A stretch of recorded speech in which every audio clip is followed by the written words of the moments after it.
تو کیا وجہ ہے کہ تلنگانہ کے مسلمانوں کے ساتھ یہاں تک کہ نیشنل میڈیا میں بھی اب آپ دیکھیے اتنا بڑا واقعہ ہوا, راجستھان کا واقعہ جس دن ہوا اسی دن یہ واقعہ بھی ہوا, لیکن کوئی نیشنل چینل نہیں بتاتا. تو کیا وجہ ہے یہ ہمارے ساتھ ایسا ایک مہدرما کا سلوک کیوں کیا جاتا تلنگانہ کے مسلمانوں کے ساتھ؟ بلکہ یہاں حیدرآباد میں تو ہندوستان کے سب سے بڑے لیڈر, جی مسلمانوں کے سب سے بڑے قائد الحمدللہ یہاں رہتے ہیں, اور ان کی یہ ذمہ داری تھی کہ یہ معاملہ باہر آنے سے پہلے قدیر خان کو انصاف مل جانا چاہیے تھا. لیڈرشپ کا جہاں تک تعلق ہے, میں یہ کہنا چاہوں گا کہ جتنی بھی قیادت ہے جو سیاست کرتی ہے, پارٹی چلاتی ہے, وہ صرف ووٹوں کی راجنیتی کرتے ہیں. ان کو ملت کے مسائل سے اتنی دلچسپی نہیں ہے. ملت کے مسائل کا رونا رو کر اور ملت کو خوفزدہ کر کے بھارتیہ جنتا پارٹی سے ڈرا کر اور ہندووادی سنگٹھنوں سے ڈرا کر ووٹ حاصل کرنا, وہی کام بی جے پی ہمارے ساتھ کرتی ہے. وہی کام یہ تمام نام نہاد مسلم قائدین ہمارے ساتھ کر رہے ہیں. میری بھی اپنی پارٹی ہے, آپ کے علم میں ہے, لیکن پچھلے 10 سال سے میری پارٹی نے چناؤ نہیں لڑا, اس لیے کہ میں نے یہ محسوس کیا کہ ہمارے لڑنے سے فرقہ پرستی کو کہیں فائدہ پہنچ رہا ہے. تو میں نے اپنی پارٹی کو سرنڈر کیا, چناؤ نہیں لڑایا. تو اگر ملی ہمدردی کا جذبہ آپ کے دل میں ہے تو آپ کو تھوڑی قربانی دینا پڑے گی.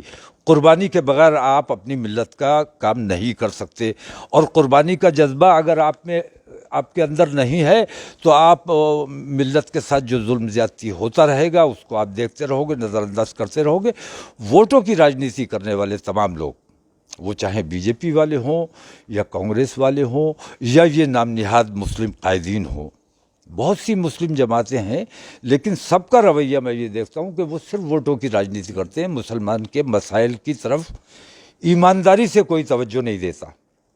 آج جو آپ کے پاس آیا ہوں میں اسی مقصد کے تحت آیا ہوں کہ پورے ہندوستان میں جو ماحول بنا ہے اور بے ایمانوں کی سرپرستی کی جا رہی ہے, نریندر مودی خاص طور سے بالکل نابینا ہو کر بیٹھے ہوئے ہیں, اور بجرنگ دل اور وشو ہندو پریشد جیسی تنظیمیں پورے ملک میں ننگا ناچ ناچا جا رہا ہے اور ظلم و زیادتی کی انتہا ہو گئی ہے. تو ہم نے مانگ کی ہے بار بار, لیکن سنوائی نہیں ہو رہی ہے. ہم اپنے بچوں کی لاشیں, عبد القدیروں کی لاشیں, جنید اور ناصروں کی لاشیں کب تک اٹھاتے رہیں؟ ہر ضلع میں تقریباً یہ لاشیں ہمیں اٹھانا پڑ رہی ہیں. اب ہمارے اندر صبر ہمارا جواب دے چکا ہے. میں نے یہ پروگرام بنایا ہے کہ بریلی سے, کیونکہ بریلی مرکز عقیدت بھی ہے اور وہاں سے جو آواز اٹھتی ہے اس کا کچھ اثر ہوتا ہے, حکومت پر بھی اثر ہوتا ہے. لیکن اس وقت بے ایمانوں کی حکومت ہے, ان سے ہم کسی قسم کی کوئی امید نہیں رکھتے ہیں. ہم نے یہ فیصلہ کیا ہے کہ گھر میں بیٹھ کر موت کا انتظار کرنے سے بہتر یہ ہے کہ میدان عمل میں آئیں احتجاج کرتے ہوئے. اگر ہمیں جان دینا پڑتی ہے تو ہم جان دیں, لیکن بے عزتی کی موت اپنے نوجوانوں کو اب نہیں مرنے دینا ہے. تو حکومت سے ہم مانگ کر رہے ہیں اور راشٹرپتی کو ہم گیاپن دینے جائیں گے. اس میں ایک نام آپ کا بھی رہے گا کیونکہ پورے ہندوستان کی اس میں نمائندگی ہونی چاہیے. تو 1 ہفتے کی پیدل یاترا انشاءاللہ بریلی سے دلی تک انشاءاللہ. تو اس میں تمام ہندوستان کے چاروں طرف سے لوگ دلی جمع ہوں گے اور بڑا آیوجن کیا جائے گا. اور جب تک ہماری ان مانگوں پر ہمدردی سے غور کرنے کا آشواسن نہیں ملے گا اور ہمارے ساتھ انصاف نہیں ہوگا, تب تک انشاءاللہ ہم گھر واپس نہیں جائیں گے. تو اس کے لیے میں ہر صوبے میں جا رہا ہوں اور بیداری پیدا کرنے کی کوشش کر رہا ہوں کہ یہ ظلم بند ہونا چاہیے. نریندر مودی کی سرپرستی میں میں بار بار یہ بات کہتا ہوں اور آج آپ کے سامنے بھی یہ بات دہرا رہا ہوں کہ نریندر مودی کا کردار آج کی تاریخ میں بالکل وہی ہے جو مہابھارت میں دھرت راشٹر کا ہوا کرتا تھا، اور دھرت راشٹر پر آج تک لعنت بھیجی جا رہی ہے۔ تو وہی کردار آج نریندر مودی کا ہے، وہ بھی اپنوں کی بے ایمانی پر خاموش رہا، یہ بھی اپنوں کی بے ایمانی پر سرپرستی کر رہے ہیں، خاموش نہیں سرپرستی کر رہے ہیں باقاعدہ، اور ان کی حمایت کی جاتی ہے اور ان کو مقدمات نہیں کیے جاتے، مونو مانیسر جیسے بھگا دیا گیا۔ تو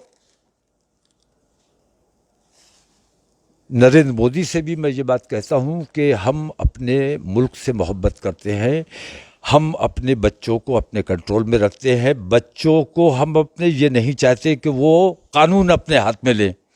جس دن ہمارے بچے قانون اپنے ہاتھ میں لینے پر مجبور ہو گئے، اور ہم اپنے بچوں کی موت کو کب تک صبر کریں گے؟ نریندر مودی اگر تاریخ میں اپنے آپ کو دھرت راشٹر جیسی لعنت کا مستحق نہیں بنانا چاہتے ہیں تو ان کو چاہیے کہ ابھی 1 سال کا وقت ہے ان کے پاس، اس 1 سال میں کچھ انصاف کر کے دکھاؤ۔ اور میری مانگ یہ ہے، مجھے انصاف بعد میں دینا، لیکن بجرنگ دل اور وشو ہندو پریشد پر ویسی ہی پابندی لگائی جائے جیسی PFI پر لگائی گئی ہے یا جیسی سیمی پر لگائی گئی ہے۔ یہ پابندی لگانے سے میں سمجھتا ہوں کہ ملک کے حالات بہتر ہوں گے، ملک میں امن و امان کا ماحول ہوگا، اور ملک میں جو افراتفری کا ماحول ہے، ہندو راشٹر کے حوالے سے خاص طور سے میں کہتا ہوں کہ ہندو راشٹر کی جو لوگ مانگ کرتے ہیں ان پر قانونی کارروائی ہونی چاہیے، کیونکہ وہ ہندوستان کے سمویدھان پر یقین نہیں کرتے، اور ہندوستان کے سمویدھان میں جو یقین نہیں کرتا وہ قانونی سزا کا مستحق ہے۔ اگر خالصتان کی آواز اٹھانے والے مجرم ہیں تو ہندو راشٹر کی آواز اٹھانے والے بھی اتنے ہی مجرم ہیں، ان کو سزا ملنی چاہیے۔ اور اگر ہندو راشٹر کی آواز اٹھانے والے مجرم نہیں ہے تو مجھے اندیشہ اس بات کا ہے کہ کل مسلم راشٹر کی آواز بھی اٹھ سکتی ہے، اور ہم نہیں چاہتے کہ ہمارے ملک کا ایک اور بٹوارہ کسی بھی صورت میں ہو۔ ہم اپنے ملک کی ایکتا اور اکھنڈتا کے لیے یہ ترنگا یاترا دلی لے کر جا رہے ہیں، اور اس میں تمام لوگوں سے، سیکولرزم میں جو لوگ یقین رکھتے ہیں، اپنے ملک کے سمویدھان میں سے جو محبت کرتے ہیں، ان تمام لوگوں سے میری درخواست ہے کہ اس یاترا میں شامل ہوں۔ انشاءاللہ اس میں ہمارے امجد اللہ خالد صاحب بھی شریک ہوں گے، اور ہندوستان کے دوسرے صوبوں سے بھی ذمہ دار شخصیات، ہمارے ملک کی راشٹرپتی مرمو صاحبہ سے ملاقات کریں گے اور اپنی عرضی ان کے سامنے رکھیں گے۔ اور مجھے یقین ہے، کیونکہ وہ ایک مہیلا ہیں، مہیلاؤں کے دل میں ہمدردی بھی ہوتی ہے، ہمدردی کا جذبہ ہوتا ہے، ممتا ہوتی ہے، تو مجھے یقین ہے کہ وہ ہماری ان تمام تکالیف پر کچھ غور کریں گی، اور ہندوستان میں امن و امان کا ماحول بنا رہے اس کے لیے ہم سے زیادہ حکومت ذمہ دار ہے۔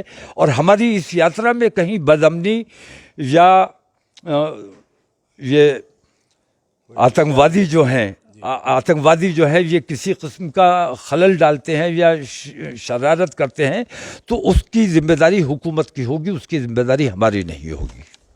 جی بہرحال بہت بہت شکریہ مولانا، آپ دارالامان پہ آئے، اور اللہ تعالیٰ آپ کو صحت دے تاکہ آپ کی سرپرستی ہمارے پر قائم رہے۔ شکریہ، یار زندہ صحبت باقی۔